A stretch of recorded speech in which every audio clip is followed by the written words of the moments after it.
Hello, hello. This is My Holland, your podcast host for today for Mosaic Mind. What does it mean to go searching for yourself across oceans, languages, and lifetimes? Solène Martel was adopted from Vietnam at just 4 months old and raised in Normandy, which is in France. She grew up in a loving home with an adopted sister, French parents, and a quiet egg that she couldn't quite name. At 17, she left home and began a remarkable journey, working as a fille au pair in Turkey, traveling solo to the Dominican Republic without speaking a word of English, and living between Australia and Southeast Asia. Then came a life-threatening illness, one in a million tumor that brought her to a crossroad. But perhaps the most profound part of Solène's story is what happened in November 2024 when she found her biological mother in a small village just outside of Hanoi in the north of Vietnam. What followed was not just a reunion, but a reckoning with silence, shame, love, and identity. Today, Solène joins me to talk about resilience, cultural identity, cultural hybridity, and what it means to live without a victim mindset, even when life gives you everything reasons to do so. If you have wondered who you are, where you belong, and how to rebuild yourself after being broken open, this episode is for you. Okay, welcome Solène. How are you today? Hi, May. Thank you. I'm good today. And thank you for inviting me in your podcast. Okay. I know that you're struggling with some physical issues as well with a Yes, right. motorbike accident in Ho Chi Minh City, but you can still talk with us, so Yeah, you're not that's a part immobile. of my journey. Oh my God. And I just can't wait for you to share your journey to our friends here because it is quite a journey. And I have a few questions for you. What do you eat for breakfast? Is it croissant? Or is it pain au chocolat? Or is it pho? What is it for you? Actually, because I can't walk, sometimes the owner of my apartment bring me some food for breakfast, and he bring me pho or banh mi or something like that, and I'm okay with that. And I just spent 1 week with my parents, with my French parents, and we went to the bakery every morning, so I can switch whenever I want. So it's really good to live in Vietnam, and we have a lot of choice, and you can change every day. So it's really nice. I know. We have a French connections here together, so, and we understand, the banh mi, the bread, with the Vietnamese style. So I am absolutely longing to ask questions, about, your identity because you are adopted Vietnamese born in Vietnam. You've been adopted in France. So I'm really, really curious about, your sense of belonging, identity, and culture. Can you tell us more about when did you feel the pull to return to Vietnam? What happened there? What was the trigger for you just to say, I know that I need to come to Vietnam where I was born? Yes. I came back in Vietnam when I was 6 years old with my parents, and we went to my birth village, but I was too young. And after, when I came back in France, um, I didn't have any question about that and about my origin.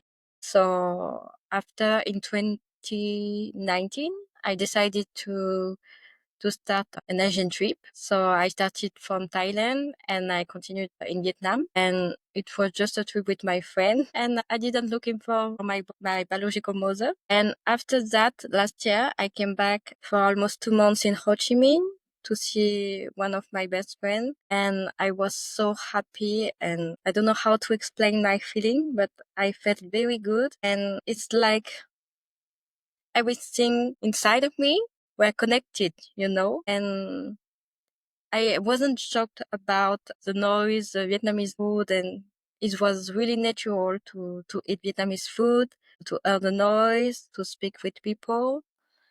And that's why I felt very good. And after that, when I came back in Sydney, I felt so sad because I thought I needed just 2 months in Vietnam to come back in Australia.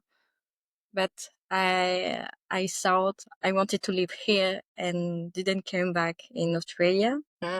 So that's why after I finished my working holiday visa in Australia and after months in South of Asia, I lost my passport in Thailand, and actually normally I wanted to come back in Vietnam in January, but I came back in November 2024 and I found my biological mother. Yes.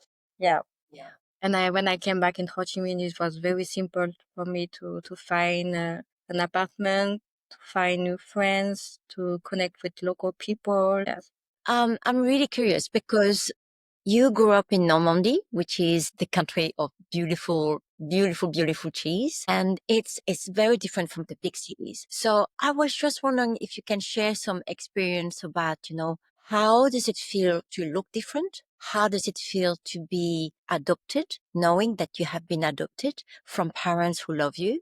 How does this shape your relationship with who you are, your sense of identity and your sense of belonging? It's a good question because when I grew up in the countryside, I was the only Asian at school with my sister. And after that, I think I met like only one Thai people in my school. And a lot of people never see Asian people in their life. And I grew up with white people. I had white friends. And that's why I felt really, really French. And my parents never learned me about Asian culture or something like that. We only had Vietnamese memories, and I didn't know anything about Vietnam. So I just grew up as a French. And sometimes it was really hard because people injure you as a yellow face or lemon face or something like that, and rise of rise of bowl. Yeah. But when I was young, I didn't realize it was not funny.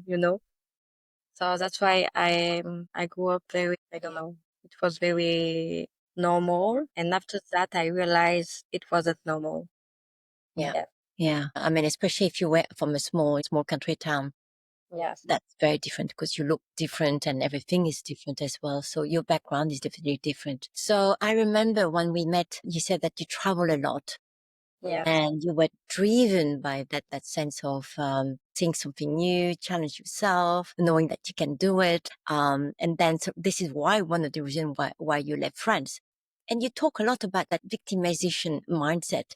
And I was wondering if you can explain a little bit more what you mean, because you said that if you haven't left France, you would have been a different person. Yes. Can you tell us a Right. little bit more what you mean by over insight that you shared with me a few weeks ago? Yeah. I think, as you know, in France, a lot of French people complain about their life. And I think more you complain, more it's worse for you. And one day I decided to travel in South of Asia, and I realized Asian people are very nice, and they don't judge the people about their face and about their origins and about their difference. And after that, I continued to travel. But my first trip was only 6 months. After that, I came back because of the COVID. And I realized 6 months after my return in France, I had a tumor. And that's why I decided to stop the victimization, but it took too much time. You need to have a conscience about that. So I realized this bad event in my life bring me a lot of opportunities, and because I discovering myself because of this, and I continue to discover myself because of this disease. So that's why I'm very grateful for that. You travel so much, so obviously, you have been challenged by a lot of experience as well, and a lot Right. of, encounters that you mentioned to me, good and not so good encounters as well. And I really want to ask you some questions about, that transformation and healing process that, you went through. Can you tell us more, you talked about that mindset shift that that you had. So how did that mindset shift from survival, or from struggling with that I don't want to see myself victimized by myself and by others? How did that mindset shift from that kind of survival mindset to more of a spiritual awakening, because you were really opening your world, your universe, to new things,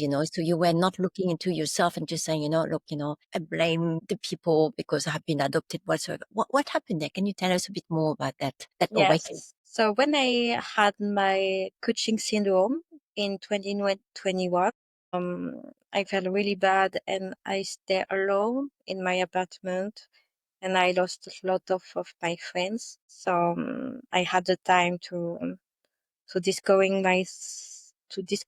myself and to to heal my trauma. Even if you never heal completely, you started to understand your trauma and to live with it. So I decided to see a therapist and I read a lot of books, and yeah, that's why I opened my mindset and I was really focused on my spiritual journey, because for me this disease was my destiny. And because of this disease, I grew up very quickly. After that, I felt very, very alone.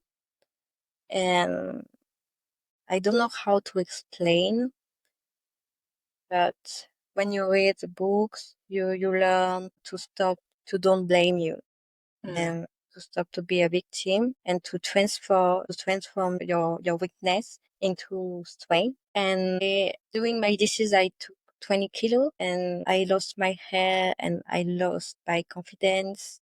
And after that, when they removed my tumor, I started to live in Australia, but I spent two years in France after my surgery, and I take a lot of time with myself and my cat. But I didn't have a lot of friends around me to support me in this period. It was really useful for me, and after that, I decided to never abandon my dream to go in Australia, and I started a new life in Australia, even if my muscle were um, were still weak. So I was housekeeper in Australia, and it helped me so much to find my strength, and that's why I was really proud of me.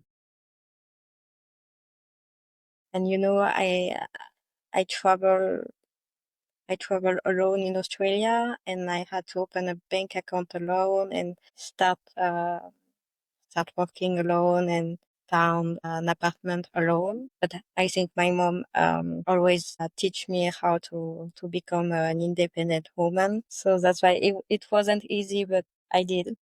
Now, I'm sure it was a learning experience, for you coming from France, and Australia is so far. Yes. Absolutely. And I want to come back to how I introduced you before. You have your parents from Normandy in France, and then you have your parents, your biological parents in Vietnam, because you're ethnically Vietnamese. Can you tell us, if you want to, Yes. how did you find your birth mother? What was the process? What happened? Yes. So when I had my disease, I decided to looking for my birth mother, because I thought I could die because of this disease. And I started my research on Facebook, and nothing happened. But I met a lot of Vietnamese people who wanted to help me.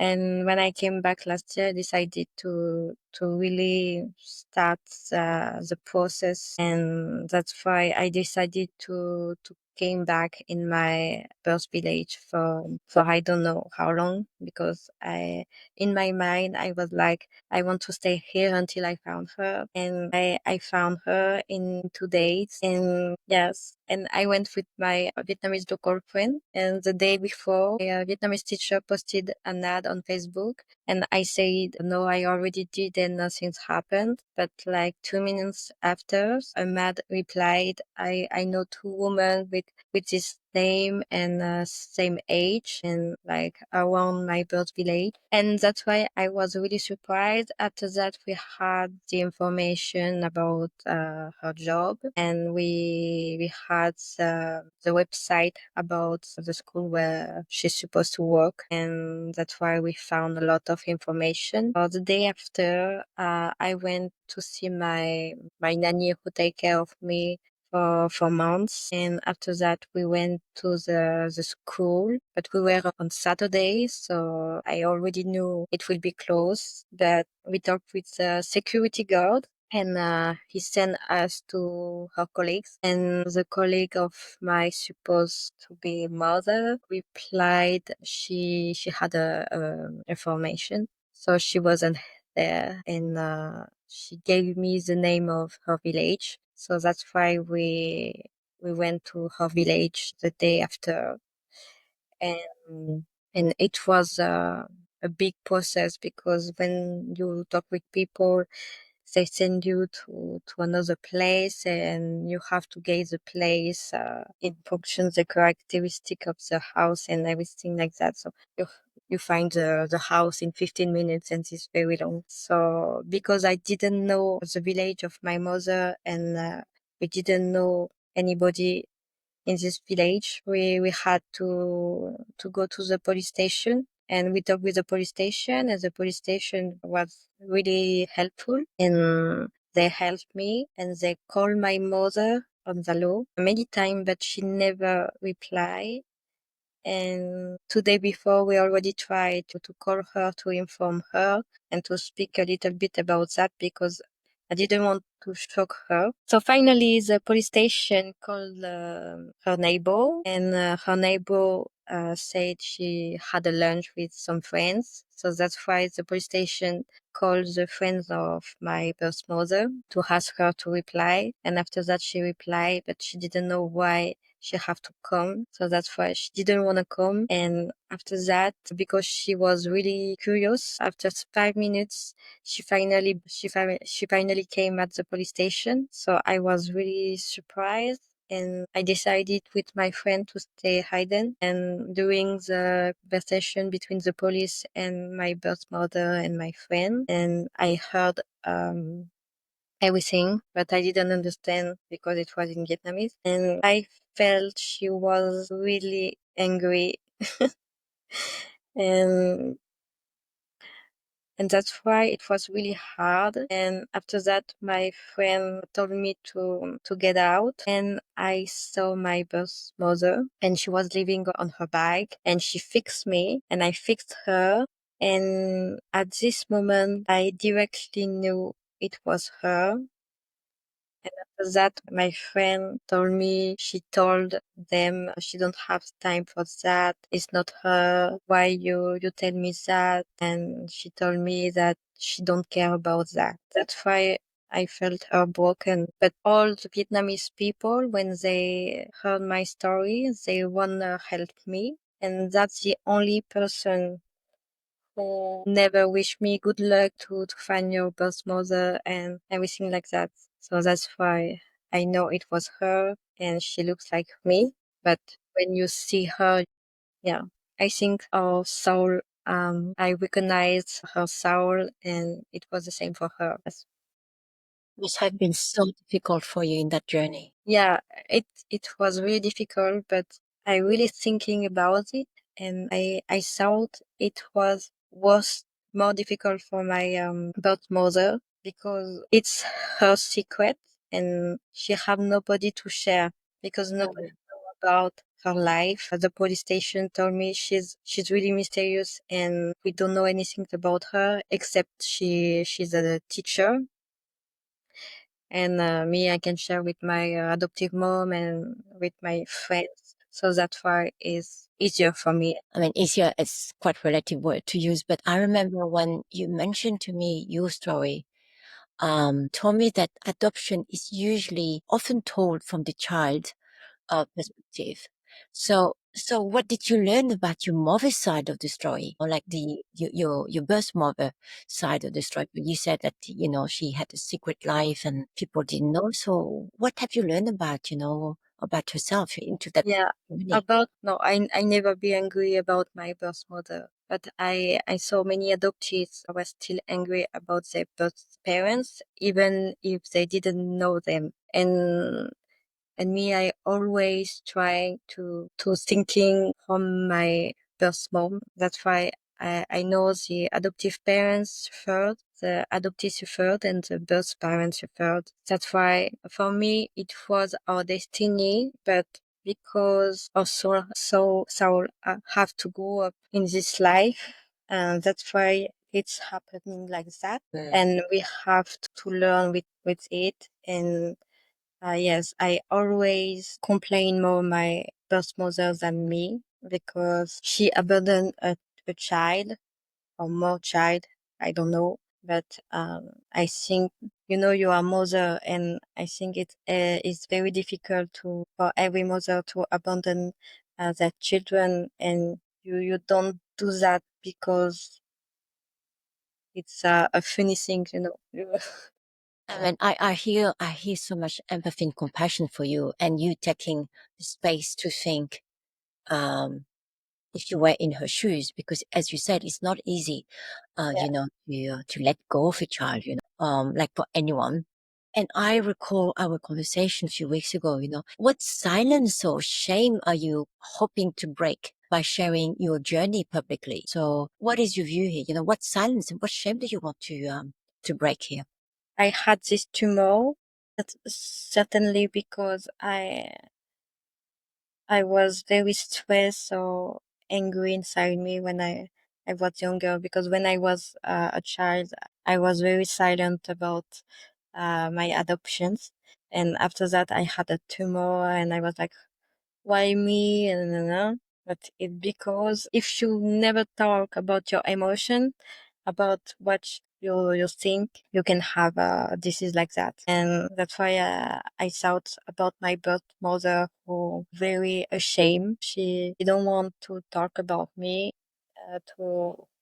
to Vietnamese people, and she don't want to talk with me. So that's why I thought she can develop a disease because she keep everything inside her. And for me, because I'm alive today, for me, she can share to the people around her because they have nothing to tell her, because everybody now today is good, nobody is die. I think it's the main thing. And I learned a lot about this story, and I think she's still learning about these events. Yeah, it's not easy at all, and I can feel you. So it's not easy for anyone. But I think when you're taking the courage with you and the Yeah. growth that you mentioned, the growth for yourself, to understand the positions of your birth mother is actually very, very courageous as well, and also very generous, to take that stand. You mentioned to me that you have a very interesting project coming. Can you let us Yes. know a little bit more?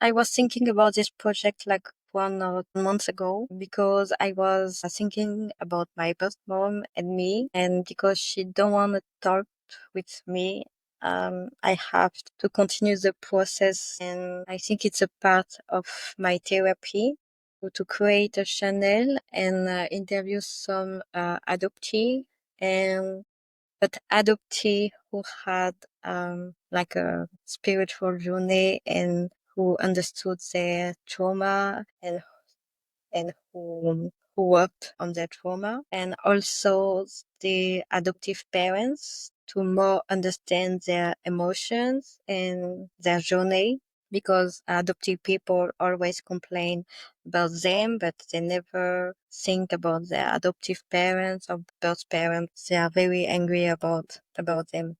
And yeah, I think it's very too challenging to interview birth parents, Mm. and very challenging, and that's why I want to try because I met a lot of adoptees who's 50 years now and who had children and who lived happy. So that's why it's very inspiring for our generation and to see how they can have a normal life with children and a normal job and how they can success in their life. And yes, because if you stay a victim your whole life, it's difficult to advance. So you're talking like a YouTube, is it? Or Yeah, I think it will be on YouTube, and I want to translate in Vietnamese. So that's also a good opportunity to share this project with Vietnamese people. Mm, And I want to do in English also and translate in French because I know a lot of French adoptee and I want they can understand and they can feel it. So yeah. yeah, when I Well, have time. But it's very, yeah, very powerful project, Solène. thank you. Thank you so Very, much. yeah. And I think you also have a Vietnamese name? Yes, my name is Titan Swan. Yeah. And when I came back in Vietnam, it was really difficult because I have to switch my name because sometimes they don't know how to pronounce Solène, so I directly say Swan and that's it. For example, my colleague, uh, he had to register me to an event and he put Solène Swan, but it wasn't my correct name. So that's why when I show my identity when That's I another came, person. yes, Yeah. Well, yeah. But you still you are you. yes, right. And I just want to share, yeah, because I discovered that your origin is not your identity. So I discovered my identity is my resilience, loyalty, and your identity is the things you already have without your physical and yes, inside of you. Even if you are from America or Africa or Australia is something who never change. But your personality you can change and your origin you can't change, but you can if you're ashamed you can do plastic surgery or something like that. So Yeah, it's a I love part of it. your Yeah. yeah. Yeah. Yeah. No, that's very powerful inside there. And the last question that I ask to all our guests here on Mosaic Mind. So if your journey now is a mosaic, so you know that the podcast is called Mosaic Mind. Yes. So if your journey is a mosaic made up of fragments of identity, stories, mistakes, discovery, insight, bold choices, what would be the glue for you that hold all your mosaic mind together? I think when I was born, I was only one puzzle with one piece. And after that, when you grow up, you have bad experience and you feel heartbroken. So that's why the pieces are separate, but you don't really know the detail about your pieces. And after that, you're trying to do something you like in your life and you discover one pieces. And after that, you do another activity, another job, and you discover other pieces. And after that, you can match every pieces. Like, for example, when I started to travel, I directly knew I, I will like to travel. And after that, I decided to move abroad and to work abroad. So that's why, for example, that's two pieces who can match and match. And I think you're still discovering your pieces, uh, until you die. Mm, For me, you never know yourself, 100%. It's yeah. impossible. Yeah. Well, today you have shared so many things, about yourself, and I really appreciate, opening yourself to us, listening to your story. You talked about resilience, about growth, but also about compassion, and also about taking space to understand, your your birth mother's, a position as well, because it's not easy for her. And you also talk about your position as the adoptee, between being French and ethnically Vietnamese, but, coming back to understand who you are and, navigating all those cultural challenges and really, understanding your identity that you are shaping as we go here. And with that fantastic project that I really, really, really support you, I think it's absolutely fantastic just to move away, as you said, from that victimization mindset to actually, I want to understand who I am and I'm going to inspire other people to go on that journey of discovering themselves. If Solène's story resonated with you, do share this episode with a friend or someone's navigating identity, healing, and also reconnection. And if you haven't already, to subscribe to Mosaic Mind. Help us to spotlight, more women reclaiming that voices like today across borders. So we will share, details about you, under the description here. If you want to connect with you about your next project, or if you're interested in knowing more about Solène Martel's story, contact her directly. In the meantime, do subscribe to Mosaic Mind. And, there's so much more to come. I'm My Holland, your host for today. And thank you for listening together. Thanks very much, Solène. Thank you so much, Me.